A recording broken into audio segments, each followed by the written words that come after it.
So, let's see. Can I get a better... There we go. So, the next game to review is a game called Toki. It's coming out for the Nintendo Switch. I had to put in another... I'm doing a December game, so if you're watching just this review, I have a whole... We're going through reviews one after another right now. I'm trying to have something new. Normally I do gameplays, and then I do reviews of that gameplay for the day. But I decided I wanted to check out all the games coming out for... Well, almost all of them that are coming out for December, and talk about them. So this one is coming out December 4th, so still really close. Look at all the releases are really early on, and it's coming out for the Switch. Now, for this one, let's watch the trailer, and then we'll talk about it. So you get a view of the world. You know, it's a Switch game. It's a side-moving, it's a Switch game.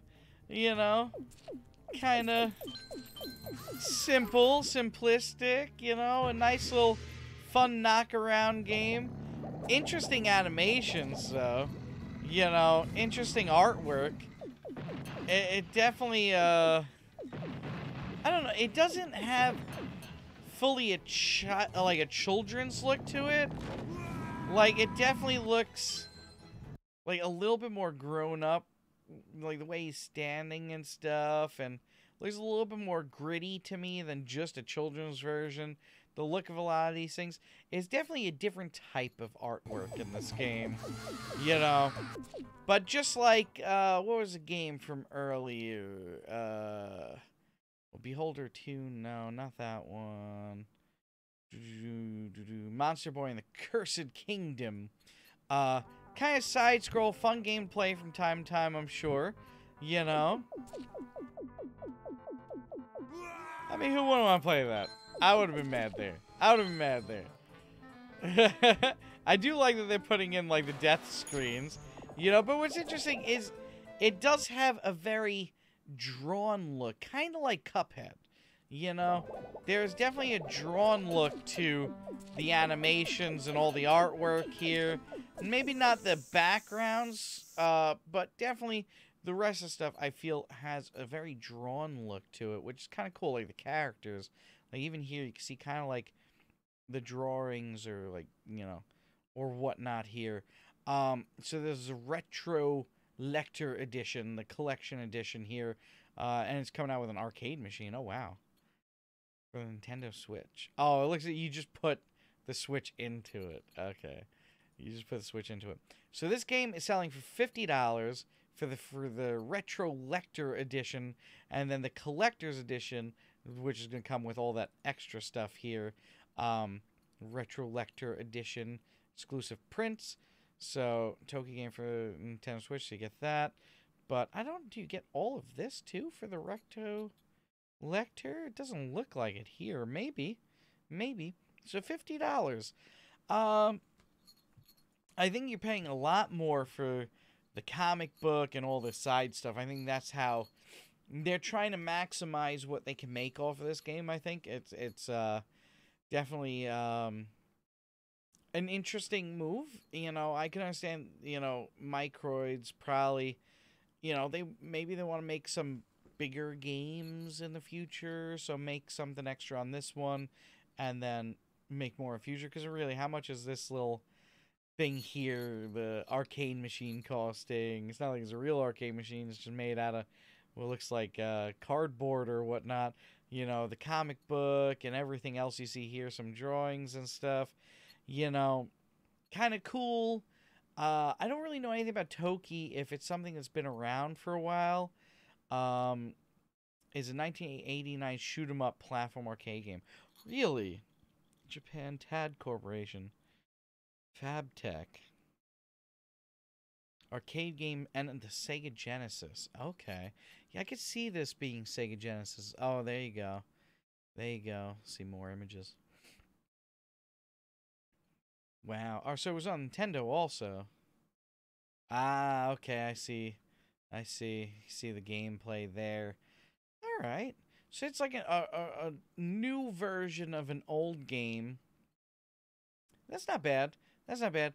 I mean, for $50 though, I mean, I guess for like the people who played the old game and liked it and wanna, you know, put out some more money, I can see it. Maybe that this thing did have a comic book over time since then. Maybe it's had a following, but I mean, I think $50 is a little bit high for a game type like this. I think $40 is kind of what you're looking at as your ceiling for game types like this, personally. Um, because it is kind of just, you know, this kind of side-scrolling game, Super Mario with shooting, a Metroid, kind of Mega Man type of game. You know, this is not like it's they're not reinventing the wheel, and I don't think that the cost is that much to them.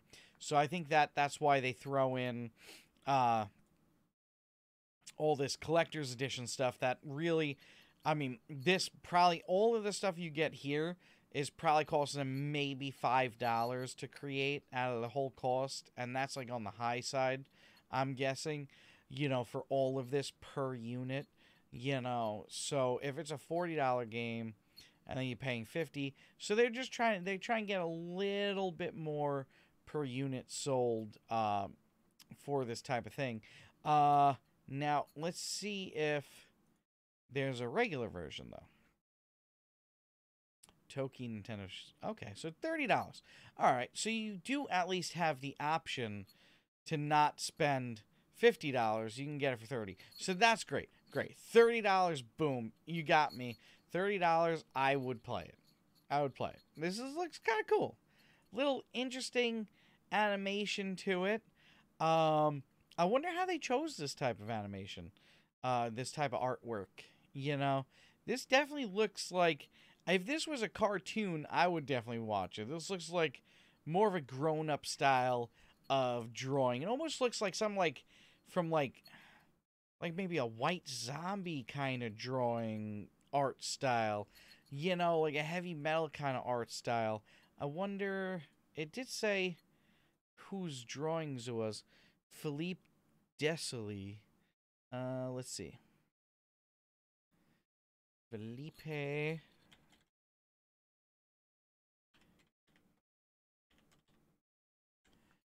Desolé. Copy that. Paste and search. Desoy. Twitter, video game credits, biography, Moby Games, home favorite, artwork.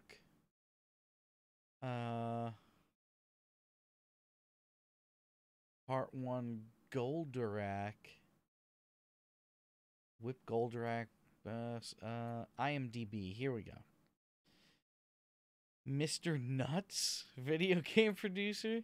Oh, golly. Is that it?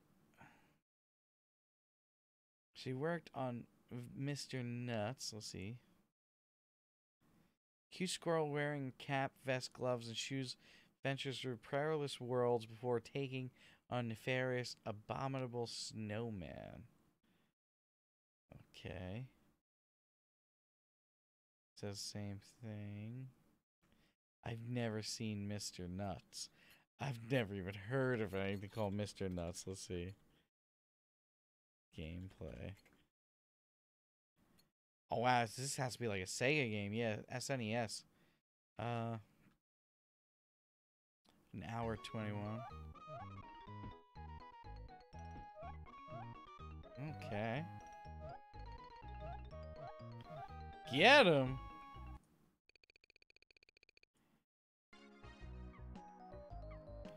Ooh, that's hard. Golly. Alright, so Mr. Nuts. I mean, okay. Okay, I see it. I see it. So he made Mr. Nuts back in the day, 1993. So this is his next foray into the game creation. Looks like he has his own YouTube channel here. Ouchies. 'Twas loud, it was. I mean, he's a good artist, so he does a lot of drawing here.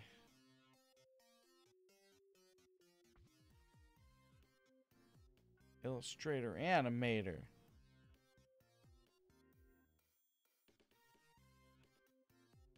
Is that supposed to be Mickey Mouse or something? Oh, that's probably Mr. Nuts. So he gives you tutorials and stuff. That's cool. That's cool. So he's been in the world of doing this stuff. Not in English, sadly. Not that it has to be, but that's kind of cool. All right, so he's, he's a known artist. He's got a lot of talent here. I mean, this is a lot of good stuff here. Wow. All right, so now we can see where it's kind of coming from with this. It's someone who has, I mean, this is someone who's been in the gaming world for a while. No. Am I on the right game here? Yes, I am. I am. Okay. So he's coming back into the world of gaming and doing, the same style of game that he did before. And I'm sure a lot of people who definitely played it back in the day would probably be happy to now play his next foray into the gaming world. That's kind of cool. And for 30 bucks, hey, why not give it a shot? Support the smaller creators, and maybe the next Toki game will be even crazier. I think it's kind of cool. I think I'm going to definitely check out this game once I get a chance as well. Because the artwork, like, what's really catching me is, like, he is an artist. So you can really see it here, in the artwork.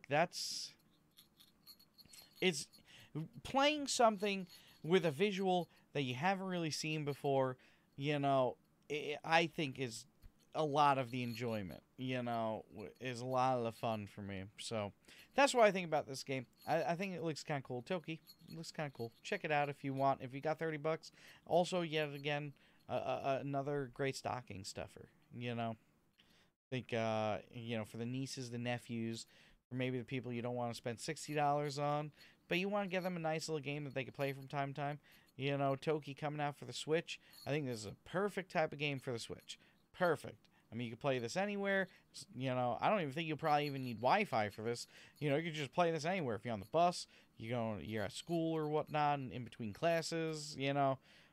This is perfect stuff. Nice little simple games to just pass some time and enjoy some time. Can't go wrong with that. Really can't. All right, on to the next game. Golly gosh.